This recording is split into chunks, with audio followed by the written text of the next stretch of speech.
जो कि general science से रिलेटेड है। ठीक है, इस टॉपिक को साइंस इन एवरीडे लाइफ भी बोला जाता है। ठीक है, आपके एग्ज़ाम के सिलेबस में साइंस इन एवरीडे लाइफ एक टॉपिक लिखा रहता है। ठीक है, तो बेसिकली वो जनरल साइंस या बेसिक साइंस का ही टॉपिक है। ठीक है, तो काफ़ी इंपॉर्टेंट टॉपिक है ये भी। ठीक है, 4 से 5 क्वेश्चन आपको देखने को मिल जाते हैं जनरल साइंस के भी। ठीक है, उसमें आपकी बायोलॉजी, फिजिक्स, केमिस्ट्री हर से एक क्वेश्चन आ सकता है, बट वो एक लो लेवल, एक बेसिक लेवल पर होंगे। ठीक है, तो फ्रेंड्स, अगर आपने अभी तक हमारे इस चैनल को सब्सक्राइब और लाइक नहीं किया तो प्लीज़ सब्सक्राइब और लाइक आप कर लीजिए। ठीक है, हमारी पुरानी वीडियोस देखिए। अब हमने आपके लिए पूरी प्लेलिस्ट बना दी हुई है। ठीक है, इसमें आपको हिमाचल प्रदेश का जीके टॉप 15 क्वेश्चन हर वीडियो में मिलेंगे। उसके बाद एंशियंट इंडियन हिस्ट्री के टॉप 20 क्वेश्चन हर वीडियो में मिलेंगे। इंग्लिश जो ग्रामर है उसका full course, part of speech approximate complete है आपके। ठीक है, उनको भी आप देख सकते हैं। ठीक है, बट सबसे पहले आप इसको लाइक और सब्सक्राइब आप कर दीजिए। आइए अब स्टार्ट करते हैं हम जो आज की वीडियो है जनरल साइंस। ओके, तो फ्रेंड्स हमारा फर्स्ट क्वेश्चन आज के लिए में रहेगा, which of the following can be cause fratricide. ठीक है, तो इनमें से कौन सा फ्रेट्रीसाइड का कारण है। ठीक है, तो ऑप्शन सी आपका बिल्कुल में ठीक हो जाएगा, failures in the direct fight control plan. Okay, option C आपका बिल्कुल ठीक हो जाएगा। आगे मूव करते हैं, second hand smoke is more dangerous in enclose spaces. ठीक है, तो फ्रेंड्स सेकेंड हैंड स्मोक है क्या चीज़, इसको बोलते हैं पैसिव स्मोकिंग। ठीक है, आप स्मोकिंग आप नहीं कर रहे हैं, बट सामने वाला स्मोकिंग अगर कर रहा है, ठीक है, तो आप पैसिव स्मोकर हुए। अगर उस धुएं को आप अपने अंदर ले रहे हैं, ठीक है, तो इसको बोलते हैं second hand smoke. It's more dangerous, बिल्कुल में सही बात है। ठीक है, आगे चलते हैं, कार्बन मोनोऑक्साइड में is a common atmospheric pollutant. बिल्कुल सही, जो कार्बन मोनोऑक्साइड है इसको हम कॉमन एटमॉस्फेरिक पोल्यूटेंट की कैटेगरी में हम रख सकते हैं। ठीक है, इसलिए कहा जाता है कि सर्दियों में कमरे के अंदर जो हम कोयला हम जलाते हैं, ठीक है, तो उसको प्रॉपरली बाहर में रख देना चाहिए।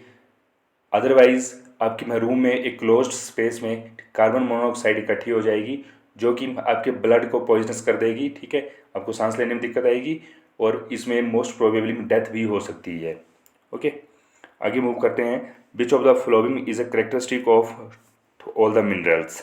सभी मिनरल्स का कौन सा करेक्टरिस्टिक है इसमें से। तो फ्रेंड्स, जो सभी मिनरल्स हैं आपके वो क्रिस्टलाइन सॉलिड्स होते हैं, बिल्कुल सही। मिनरल्स आर इनऑर्गेनिक, बिल्कुल सही। All minerals are form in natural process, बिल्कुल सही। तो ऑप्शन डी आपका बिल्कुल ठीक हो जाएगा यहाँ पर। आगे मूव करते हैं, वेरी इंपॉर्टेंट क्वेश्चन, इसमें कई बार कंफ्यूजन होती है। ठीक है, the source of energy of the sun, sun की एनर्जी का सोर्स क्या है। तो फ्रेंड्स, जो सन की एनर्जी है उसका सोर्स है न्यूक्लियर फ्यूजन।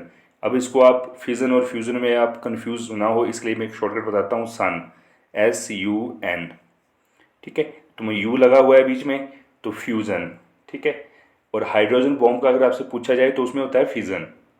ठीक है, तो इन दो चीज़ों को आप याद रख लीजिए। सन की जो एनर्जी का सोर्स है वो है न्यूक्लियर फ्यूजन, और फ्यूजन को आप कैसे याद रखेंगे, फ्यूजन में भी मैं यू और सन में भी मैं यू।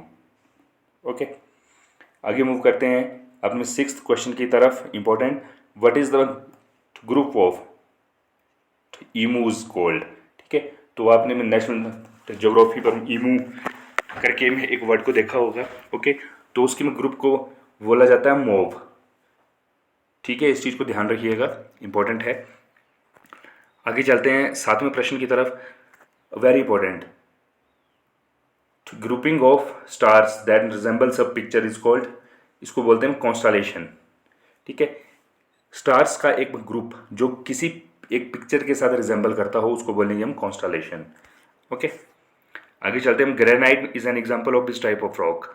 तो फ्रेंड्स, जो ग्रेनाइट है इग्नियस रॉक्स है। ठीक है, हिंदी में कहते हैं इसको आग्नेय। ठीक है, लावा से बना है तो इसलिए इसको आग्नेय रॉक बोला जाता है, या फिर इग्नियस रॉक भी बोल दिया जाता है। ओके, आगे मूव करते हैं, the substance which makes natural rubber more strong and bouncy. तो फ्रेंड्स, एक टर्म आपने सुनी होगी, बल्कनाइजेशन। तो बेसिकली बल्कनाइजेशन है क्या, बल्कनाइजेशन का मतलब है जब आप रबर की मैन्युफैक्चरिंग कर रहे हो तो उसमें आपने कुछ परसेंटेज में सल्फर को ऐड करना है। अगर आप सल्फर ऐड करोगे तो जो आपका रबर है मोर स्ट्रॉन्ग एंड बाउंसी आराम से बन जाएगा। ठीक है, तो यहाँ पर आंसर हो जाएगा सल्फर। ओके, आगे चलते हैं। The study of trees is called, तो पेड़ों की स्टडी को बोला जाता है डेंड्रोलॉजी। ओके, इंपॉर्टेंट है, इसको भी याद रखिए। आगे चलते हैं। Which of these is a starting point for primary succession. ठीक है, स्टार्टिंग पॉइंट एक प्राइमरी सक्सेशन के लिए क्या है? A surface exposed by ever retreating glacier. Option B आपका बिल्कुल सही हो जाएगा। आगे चलते हैं। थोड़ा में थ्योरेटिकल क्वेश्चन है, ठीक है। आपका क्वेश्चन है विच प्रैक्टिस में reduce the risk of a boating emergency. ठीक है, तो developing habit of wearing your life jacket PFD at all times also reduce the chances that you will drown should you find yourself in the water unexpectedly। ठीक है, जो boating emergency है, मान लीजिए आपकी जो बोट है, जब आप बोटिंग कर रहे हो उसमें अगर कोई छेद, कोई होल हो जाता है या पानी का बहाव कुछ तेज हो जाता है, तो आपके पास एक लाइफ जैकेट होनी चाहिए और PFD, ठीक है, एट ऑल टाइम्स। ठीक है, ये थोड़ा में थ्योरेटिकल क्वेश्चन था, थोड़ा में साइकोलॉजिकली बेस से भी आपसे पूछा जा सकता है एग्जाम में। ओके, आगे चलते हैं। 13th question, very important. The gas usually field in electric bulb is, electric bulb में कौन सी गैस? वैसे में इलेक्ट्रिक बल्ब में काफ़ी गैसेज होती, आर्गन, हल्की में neon, mercury vapours, but options के अकॉर्डिंग नाइट्रोजन। इलेक्ट्रिक बल्ब में नाइट्रोजन गैस भरी जाती है। ओके, इस चीज़ को याद रखिए। और जो आपकी लेज, कुरकुरे एट्सेट्रा के जो पैकेट्स हैं उसके बीच में भी हम नाइट्रोजन गैस को ही फिल करते हैं, फूड प्रोडक्ट्स में भी। ठीक है, आगे हम मूव करते हैं।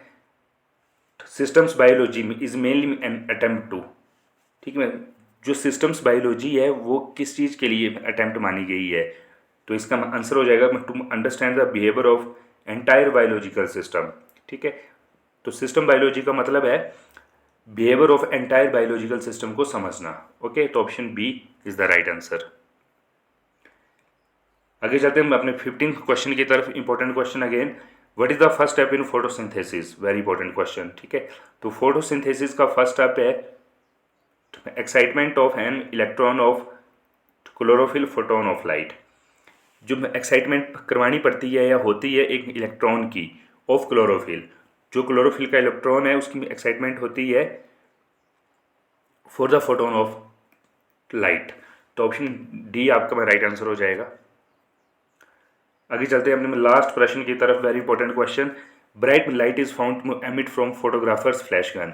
अगर मैं देखा होगा जो फोटोग्राफर है, जब उसकी जो फ्लैश गन है, जब वो फोटोग्राफी वो करता है तो एक वाइट कलर की लाइट, एक ब्राइट कलर की लाइट एमिट होती है। This brightness is due to the presence of which one of the following noble gas. ठीक है, तो फ्रेंड्स इसका आंसर हो जाएगा जिनॉन। ठीक है, फोटोग्राफी के टाइम में जो फ्लैश गन से एक ब्राइट लाइट निकलती है वो due to the presence of xenon. ठीक है, तो ये थे फ्रेंड्स टॉप 16 क्वेश्चन। होपफुली सभी क्वेश्चन आपको अच्छे लगे होंगे, एक वेटेज वाले लगे होंगे। एक या दो क्वेश्चन आपको ऐसे लगे होंगे कि ये कैसे क्वेश्चन है, बट आज का जो ट्रेंड है क्वेश्चंस का वो कुछ इसी तरह का है। तो फ्रेंड्स इस वीडियो को एक बार फिर देख लीजिए। ठीक है, अगर अभी तक आप नए हो हमारे इस चैनल पर तो प्लीज़ आप सब्सक्राइब एंड लाइक कीजिए, हमारी पुरानी वीडियोज़ भी देखिए। ओके, अब मेरे को आप दीजिए इजाज़त। जय हिंद, जय भारत।